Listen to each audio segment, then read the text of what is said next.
हमको फल प्राप्त होता है।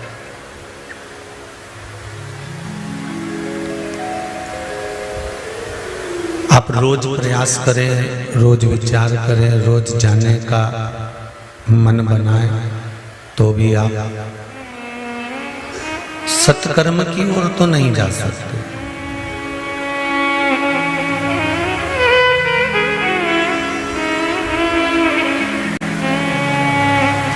सत्कर्म की ओर जब जब बढ़ोगे तब कोई ना कोई अड़चन उत्पन्न हो सकती है।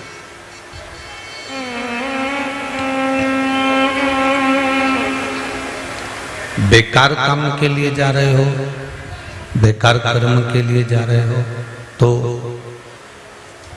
कोई अड़चन नहीं आएगी और आप वो गंदा काम, वो बेकार काम, वो गलत काम आप कर दोगे।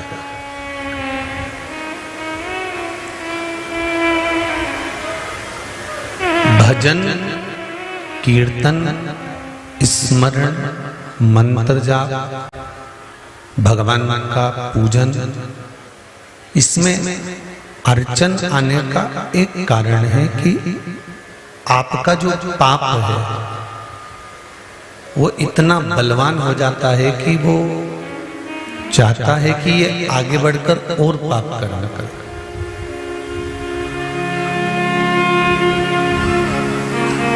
ये पुण्य कर्म की ओर आगे बढ़े ही ना, क्योंकि अगर इसने पुण्य कर लिया, सत्कर्म कर लिया, भजन कर लिया, कीर्तन कर लिया, मंत्र जाप कर लिया, नाम जाप कर लिया, भगवान की कथा को श्रवण कर लिया, तो फिर ये पाप नहीं कर पाएगा। एक बात आपको पहले भी कथा में कही, पाप थोड़ी देर का होता है और भुगतना बहुत पड़ता है। गुस्सा आया, चक्कू उठाया, किसी को मार दिया, वो मर गया। कितनी देरी लगी उस पाप को करने में? मात्र 2-4 मिनट से ज्यादा, 15 मिनट से ज्यादा नहीं लगी।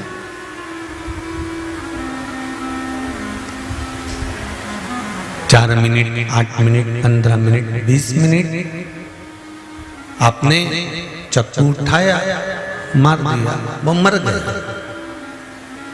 पाप हो गया 5 मिनट का, 10 मिनट का, पर भुगतना कितना है? पकड़ कर ले गए पुलिस वाले, पटक दिया थाने में, जेल में, पेशी पर पेशी चलती रही, सुनवाई पर सुनवाई चलती रही। 1-2 साल तो ऐसे ही निकल गए। 2 साल निकलने के बाद में फिर ले जाकर पटक दिया, सजा हो गई, 8-10 साल, 15 साल, 20 साल ऐसे निकल गए। पाप करने में टाइम लगा था मात्र 5 मिनट, 10 मिनट, 20 मिनट, और भुगतने में टाइम लग गया 20 साल। जरा विचार करना, यही जीवन है। हम थोड़ा सा पाप कर्म करते हैं पर भोगना बहुत पड़ता है, बहुत पड़ता है। पाप थोड़ी देर का होगा पर भुगतना बहुत पड़ेगा। जैसे पाप थोड़ी देर का होता है और भोगना बहुत पड़ता है, उसी तरह शिव महापुराण की कथा कहती है, पुण्य थोड़ा सा होता है, सत्कर्म थोड़ा सा करना होता है, भजन थोड़ा सा करना होता है, और कई वर्ष के पापों को थोड़ी सी देर का भजन जलाकर समाप्त कर देता है। मात्र थोड़ी सी देर।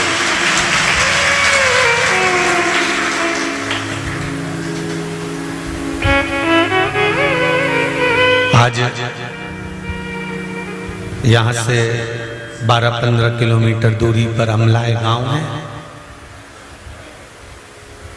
अमलाय गांव से कई माताएं पैदल जल कावड़ ध्वजा लेकर, उनकी कामना पूरी हुई बाबा की कृपा से। लगभग 60-70 में माताएं ढोल और बाजे के साथ नाचती, घूमती, आनंद करती बाबा के चरणों में पहुंची, बाबा के चरणों में आई।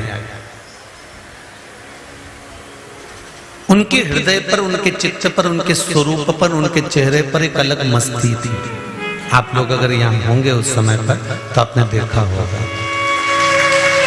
अलग मसला।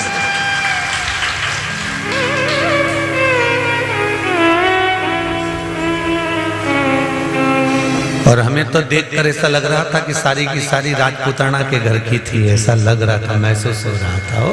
तो कहीं ना कहीं उनके चेहरे की उमंगता, उनके चेहरे का उत्साह, उनका 10-12 किलोमीटर से चलकर पैदल यहाँ तक आना, कुबेरेश्वर धाम पर आकर जल चढ़ाना, और उनके चेहरे की उमंगता ये बता रही थी कि वो 10 किलोमीटर 12 किलोमीटर पैदल भी चली तो उनके चेहरे पर थकान नहीं थी, क्योंकि शिव को पाने की ललकता थी।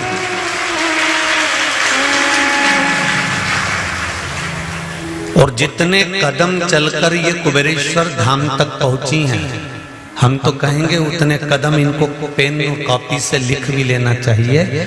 शिव महापुराण की कथा कहती है कि जितने कदम चलकर हम भगवान के चरणार बिंद तक पहुंचते हैं, जिंदगी के उतने अश्वमेध यज्ञ हम कर लेते हैं, उतने अश्वमेध यज्ञ हम लेते हैं।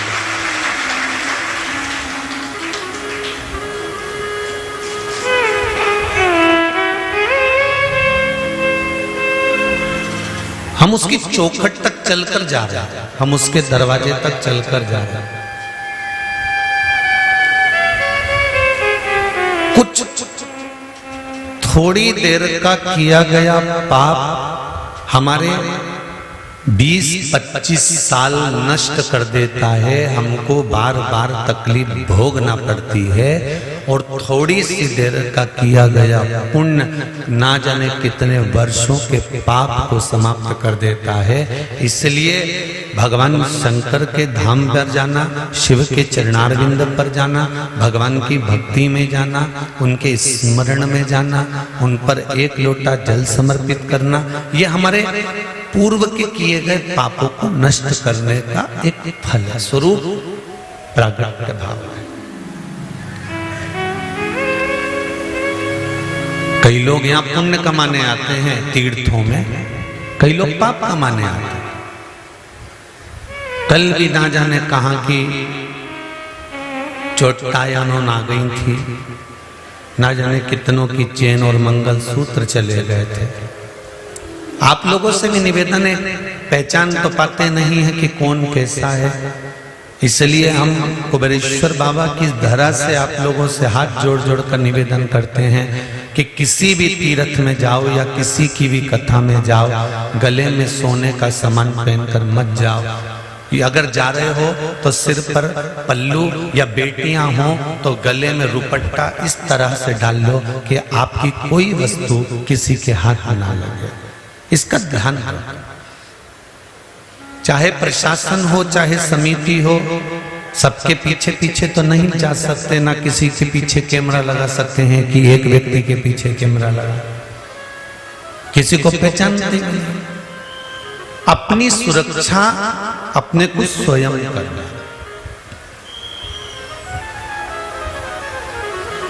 सिर पे पल्लू डालकर रखो जिससे किसी का हाथ आपकी चेन या मंगलसूत्र तक ना पहुंचे।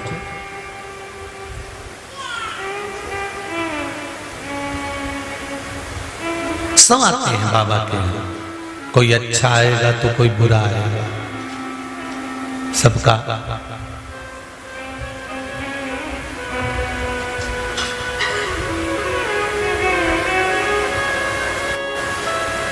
सबका अपना अपना एक स्वरूप है, सबका अपना अपना एक भाव है। आप थोड़ा सा पुण्य करने के लिए जब आगे बढ़े तो ये निश्चित है उस पुण्य का फल प्रबल होगा, और उस पुण्य के फल के अनुसार आपका पूर्व का किया गया पाप क्षीण होगा।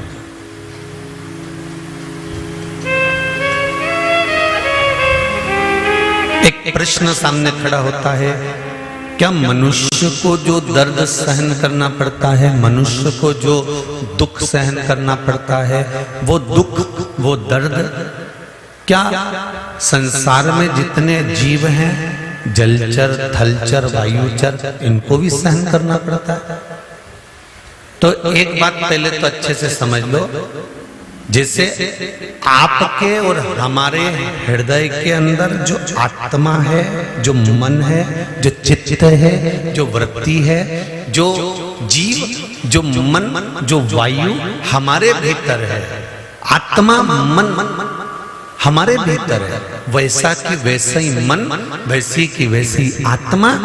एक छोटा सा छोटा जू होता है ना, उसमें भी होती है, और एक विशाल हाथी होता है, उसमें भी होती है। एक चींटी होती है, चाहे मगर होता हो, चाहे पशु होता हो, चाहे पक्षी होता हो, चाहे जलचर होता हो, चाहे थलचर होता हो, चाहे वायुचर होता हो, सब में वो आत्मा है, सबका वो मन है,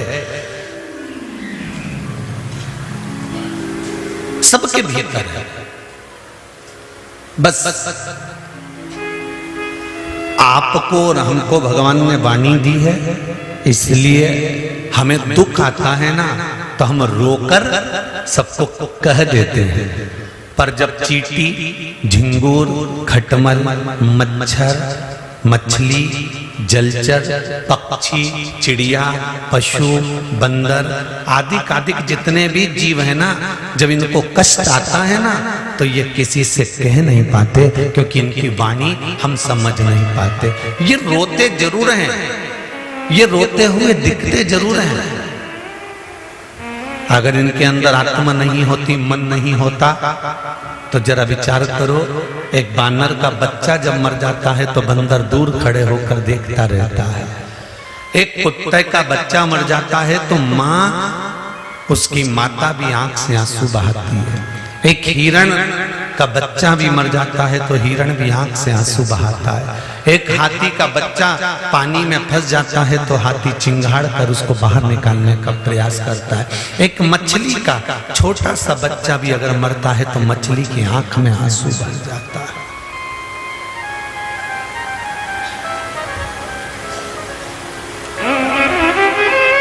मांस आहार करने वाले ये समझ नहीं पाते कि हम कितनी बड़ी गलती कर रहे हैं।